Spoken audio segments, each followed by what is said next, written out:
kapatid. Nag-snow kahapon magdamag at ito ang itsura ng labas. Katakot-takot na linis ang gagawin ko. Ayan. Mga kapatid, kung gaano kakapal yung snow ng sasakyan ko. Makapal yan. So talagang bumawi ang dahil matagal na walang snow dito sa Winnipeg, sa Manitoba. Nung bumawi naman, ayan ilan ang kapal niyan, kung ilang inch yan, siguro 6 inch yan yung snow na yan or more. Kasi nung umuwi ako, wala pang snow yan pero ayan na yung snow niya ngayon, ganyan kakapal. So ganyan ang lilinisin ko later on. Pag nilinis ko, yan ang lilinisin ko, ganyan kakapal. So ayan. So ito ang snow ngayon. Tingnan kung gaano kakapal. Ayan kung ilang inch yan. Ganyan, 4 inch, 5 inch, 6 inch.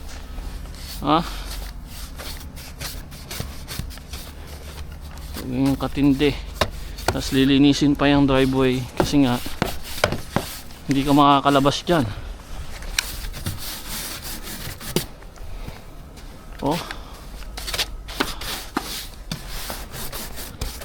Nabaon na. Nabaon na sa snow yung ating munting sasakyan.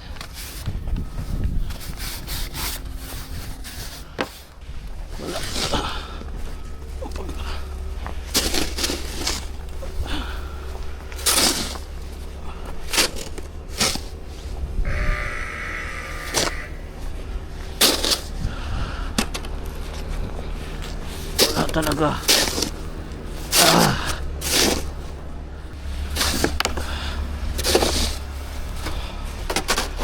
So ang tunaw na nito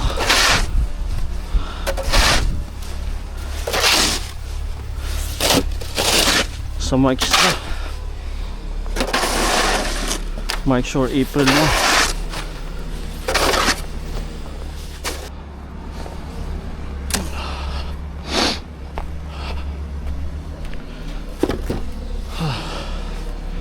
Nanigis din kamay natin, pero paandalin natin itong kotse kasi baka nag-freeze na yung engine oil. One click pa rin, di ba? So ayan na mga kapatid ang kinalabasan niya. Sa labas pa sana, pero later on na lang. Pagod na ako, sakit na yung mga kamay at paa ko. So yun lang, share sa inyo ang struggle ng mga nandito kapag ka winter time, yung snow, ayaw namin yan, lalong lalo na ako. So yun lang, isang magandang tanghali sa lahat. Good morning mga kapatid. Araw ng biyahe natin, kaya tara na, punta na tayo sa yard. Good morning mga kapatid, dito na tayo sa yard. Ayan, biyahe na tayo today. At ang ating biyahe mga kapatid, going to US, Pennsylvania. So sa wakas makakabalik na tayo ng US. So masyadong medyo malamig ang panahon dahil mahangin.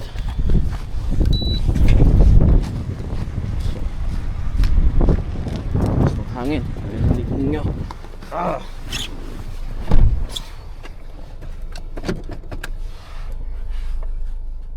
Babiyahin na tayo uli after isang linggo na pahinga, medyo nagkasakit tayo, So mas pinili natin na magstay sa bahay kesa magbiyahe. Pero ngayon meron na tayong biyahe. Alam kung nakaharang to. Bale ang biyahe natin papunta na ng US. No, after 7 months na puro Canada loads lang ang aking natatanggap, finally nabigyan na ako ng load pabalik ng US.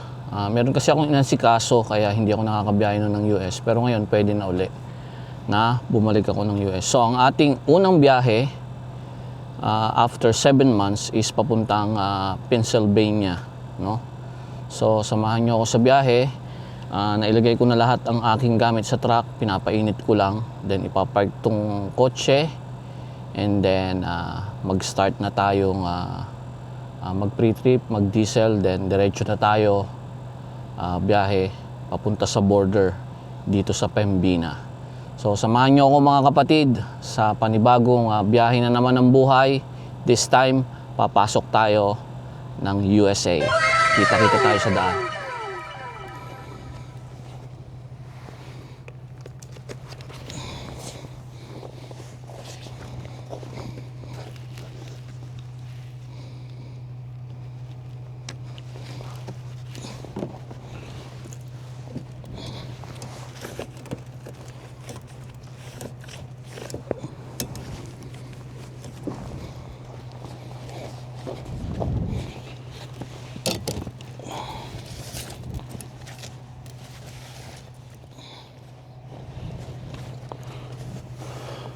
Okay, tara na mga kapatid.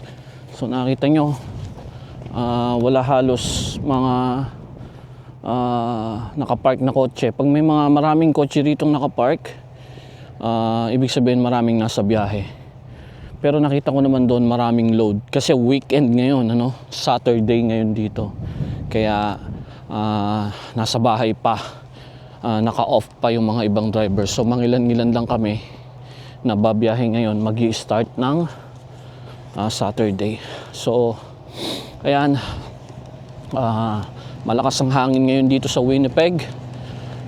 Nakita ko kanina minus 19 ang temperature, minus 19 degrees. So yun ang truck natin, nakita nyo nako-coveran ng snow, so kailangan linisin ko pa yan. Ayan o, kailangan linisin ko pa yan, tanggalan ng snow. Meron akong pantanggal ng snow dyan. Yan ang ating load papuntang Pennsylvania. Metal yan for sure, metal plate yan. So pre-trip tayo ng mabilisan. Check natin mabuti kung ano, kasi papasok tayo ng US. Tapos titimbangin natin. Malakas ang hangin dito ngayon.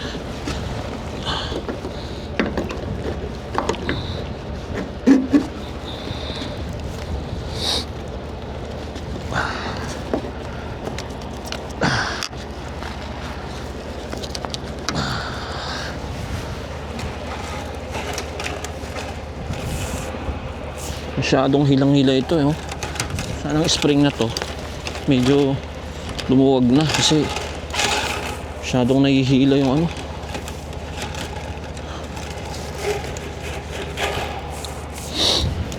Parang persado yung wire eh.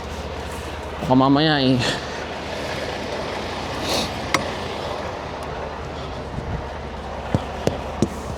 check ko naman na to. Metal patid.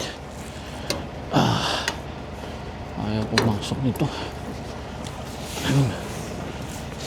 Madaling i-crank to sa high gear.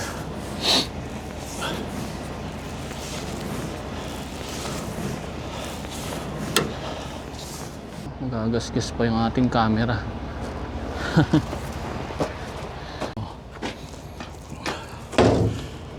Tingnan natin kung ang laman nito. Ayan.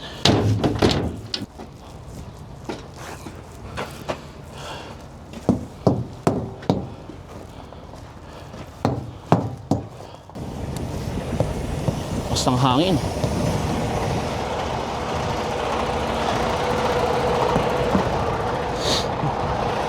So high beam, low beam. So kailangan natin na itag test ano yung trailer, and then we need to make sure na umiikot lahat ng gulong. Huwag niyong kakalimutan yan mga kapatid pag nandito na kayo sa Canada. Bago kayo lumarga, kailangan i-check nyo kung umiikot yung mga gulong. Ayan, oh. So umiikot siya lahat.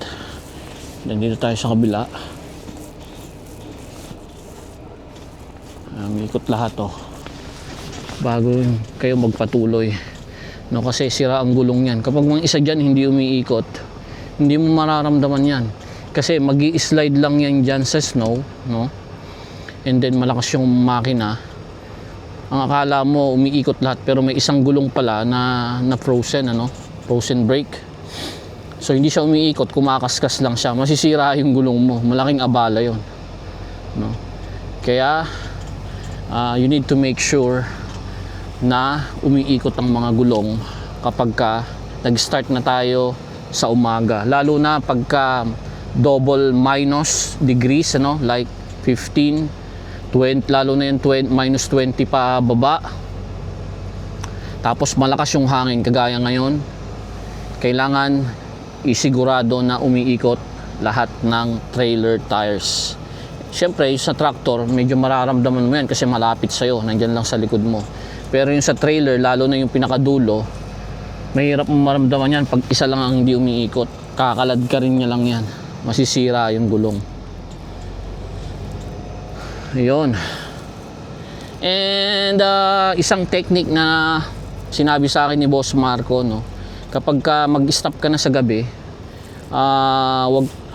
wag ka nang gagamit, lahat naman yung sinasabi, wag nang gagamit ng trailer brake, yung sa tractor na lang. And then mag-atras abante ka. Pag stop mo, after few minutes, abante, atras. Pag nandun ka na sa pinagparkan mo, abante, atras. Mga 10 to 15 minutes na from time to time, abante, atras, abante, atras. Kasi habang umaandar tayo, mainit yung mga yan, lalo na pag ginagamit natin yung preno. Mainit yung mga drum brakes ng ating trailer at ng ating tractor, ano. And then pag nag-stop tayo, no, magkakaroon ng moisture yan. Pag hindi natin yan na pinatuyo, no, hinayaan lang natin na gano'n na may moist, dyan mag-i-start yung ano, magbibuild ng yelo, then mapoprosen yung mga brake. So ginagawa ko yon simula nung sinabi ni Boss Marco sa akin na gano'n ang gagawin ko, no. Pagka park ko, mga 3 to 4 times nag-a-atras abante ako dun sa pinagparkingan ko bago ako magpahinga. And then hindi ko na ina-apply yung trailer brake para maiwasan ang frozen brake sa umaga, dahil napakahirap yan. Mamartilyuhin mo yan, pupunta ka doon sa ilalim, mamartilyuhin mo yung yung drum brake mo para matanggal yung pagkaka-frozen niya. So para maiwasan, ganun ang gagawin, and very effective. Never kong nasubukan na pag ako ang may dala ng trailer nagkaroon ako ng frozen brake. Meron lang isang beses na yung pinick up ko rito, yung binaba nung nagkumuha ng load ko, na frozen siya last year yun. So napakahirap, mamartilyuhin mo talaga yung ilalim. So dito na tayo, magtitimbang lang ako, and then gagawa ng pre-trip report, and then yung report sa pre-trip inspection din, and then good to go na tayo. Proceed na tayo sa US border dito sa Pembina. Malapit lang yon, mga 1 hour away. So lalo na tong US na biyahe, no, we need to make sure na legal weight tayo. Huwag tayong aalis na hindi legal ang weight. Kasi nako, matitikitan tayo niyan sa US. Ito mga kapatid, pakita ko lang sa inyo yung mga kailangan natin na kailangan meron tayo pag winter. Ito, diesel fuel supplement tsaka diesel 911, no? Kailangan natin itong mga ito kasi pagka winter dito sa Canada at nagbabiyahe ka sa US, madalas nagpo-fuel ka sa US, ano. And then ang mga diesel doon hindi kagaya ng diesel dito sa Canada na meron siyang ano bang tawag doon, yung concentration ng diesel dito sa Canada is for extreme winter, ano, extreme cold talaga. Yung diesel sa US hindi. So doon ka madalas magdi-diesel dahil mas mura, no. And then pagpapasok ka sa Canada, kailangan pag nagdi-diesel ka, lalagyan mo nitong kulay puti, diesel fuel supplement, ano,